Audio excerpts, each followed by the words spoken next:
Hello friends, welcome to interview lecture series. This lecture series is specially made for electrical engineering students who are seriously preparing for competitive exams.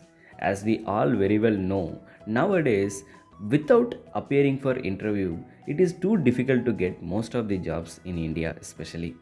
So when we are writing the exams, after clearing the exam, immediately you all are requested to appear for interview. So it is very important to learn how to crack any interviews after writing the exams. Nowadays, most of us are focusing on how to clear the written test, but we are not having a clear cut idea for appearing interviews or how to clear the interviews. So in this series, we are going to focus how the questions will be basically asked from each and every subject, especially for electrical engineering students, and how to crack each and every questions and how we have to demonstrate.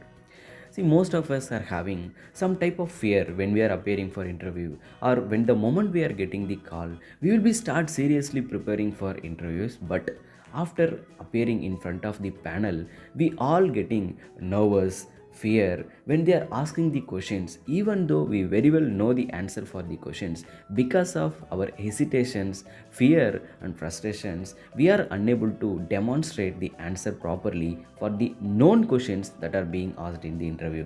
So in this series, I am going to train you all from the scratch how you have to prepare for an interview, how you have to appear for an interview, how you have to sit in front of the panel members, how you have to demonstrate efficiently and effectively in front of them when they are asking questions.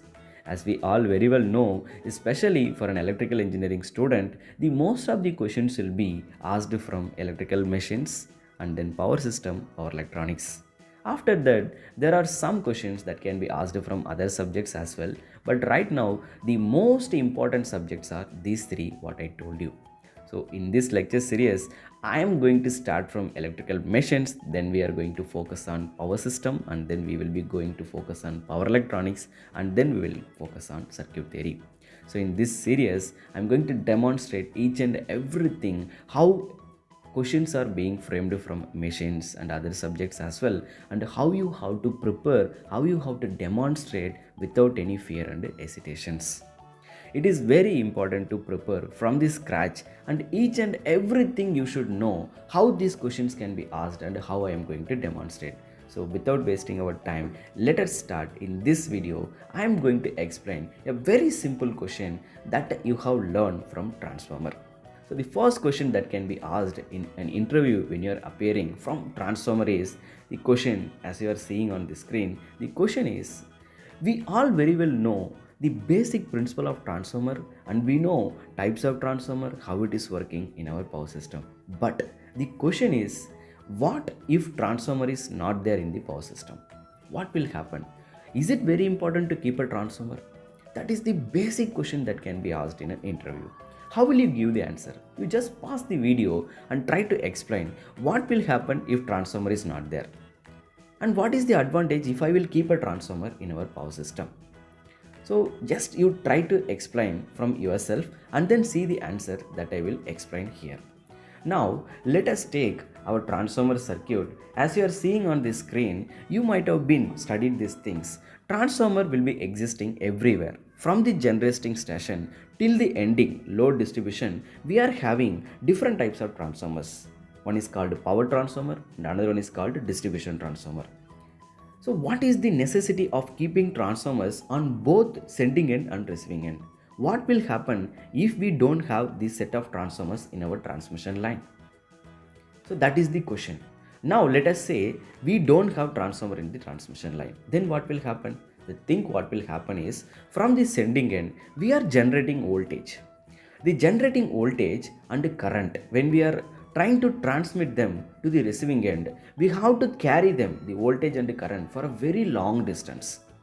Now the amount of current that we are trying to transmit through the transmission line is very huge, and we all know we are transmitting this huge amount of current through aluminum conductor. And what will happen in aluminum conductor? There are huge amount of loss will happen if you are just directly transmitting this huge amount of current from the sending end to receiving end. So somehow we have to reduce this much amount of current in the transmission line so that I can minimize the losses. See, for an example, we are generating 20 kilowatt power from the generating station. Out of this 20 kilowatt, if 10 kilowatt is just wasted as a loss, then what will happen? It is not economic. At the receiving end, you will receive only 10 kilowatt. So the efficiency of the system will be reduced to 50%. We know efficiency is nothing but output divided by input. If the generating station is generating 20 kilowatt, but at the receiving end, load is receiving only 10 kilowatt, then what will happen? The output power divided by input power will become 10 kilowatt by 20 kilowatt. So this will leads to 50%. So the efficiency will be drastically goes down because of the losses that is occurring in the transmission line. That is one of the primary reason why transformer is discovered. Now what will happen? If I will place a transformer at the sending end, as you are observing in the figure, if I will place a transformer here, what will happen? This transformer is basically called step up transformer. This will step up the generated voltage and step down the level of the current so that we can transmit minimum amount of current through the transmission line to the load. So if the current is minimized, automatically the I square or loss that we are facing in the transmission line also will go down. Because of this, the transmission line losses will be drastically reduced so that if we are generating 20 kilowatt at the sending end, now at the receiving end, at least we can receive some 17 to 18 kilowatt. So compared to previous case, now my efficiency has been increased very lot. So because of this reason, it is very important to carry the transformer in our system. So here I have listed down. See, in the initial days, as we are observing the points I have noted down, in the initial days in our power system, whatever the amount of voltage and current that we are generating, that has been directly transmitted. We are generating low voltage and high current. If we are directly passing this high current through the transmission line, huge amount of power loss will occur.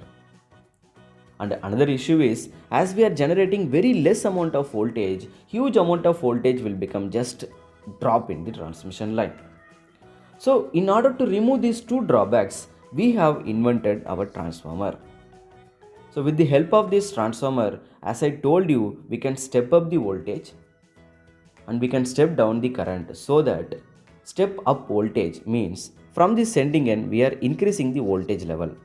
So even though there will be some voltage drop in the transmission line, what will happen? Let us say I am generating 100 voltage and in the transmission line 10 voltage will be dropped. At the receiving end I am receiving only 90 voltage without transformer. Now with the help of transformer, if I am stepping up this voltage to 1000 voltage, then out of 1000 voltage, if only 10 voltage will be dropped, then now I will be receiving 990 voltage. When you compare this one, this is very huge. So automatically the drop will be ignorable in the second case.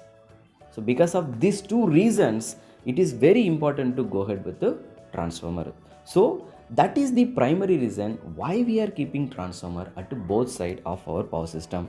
I hope you understand the answer for this question. So when interviewer is asking these questions to you, you will have to clearly explain without transformer what will happen in our transmission line. If I will keep a transformer, then what will happen in our transmission line. And at the receiving end, once again, the second question is why we are stepping down. Now the thing is, at the receiving end, we are having different types of loads. Each and every different types of loads are demanding for different voltage levels and different current levels. In order to get the different voltage levels, I need different size of transformers, different ratings of the transformers, so that I can step down the voltage. For an example, at the receiving end, I am receiving 33 kilovoltage. There are certain load which is demanding 11 kilovoltage. There are certain load which is demanding 400 kilovolt, that is 400 voltage, or we can say 440 voltage. There are certain loads which are demanding only 220 or 230 voltage. So based on the requirement, with the help of transformers, different ratings of the transformers, we can level down the voltage so that our equipments will run safely. So it is very important to again step down the voltage according to the requirement of our loads. So finally, I hope you understood without transformer it is not at all possible to run our power system. So this is all for this video. In the upcoming videos, I will make a proper playlist and we will go one by one from the scratch, and I will make different variety of questions that can be directly asked in the examination, that is in your interview. At the end, after completion of this whole playlist, you will get the 100% confident how to clear the interview, and definitely you will be able to clear the interview. This is all for this lecture. We will meet in the next class. Thank you all.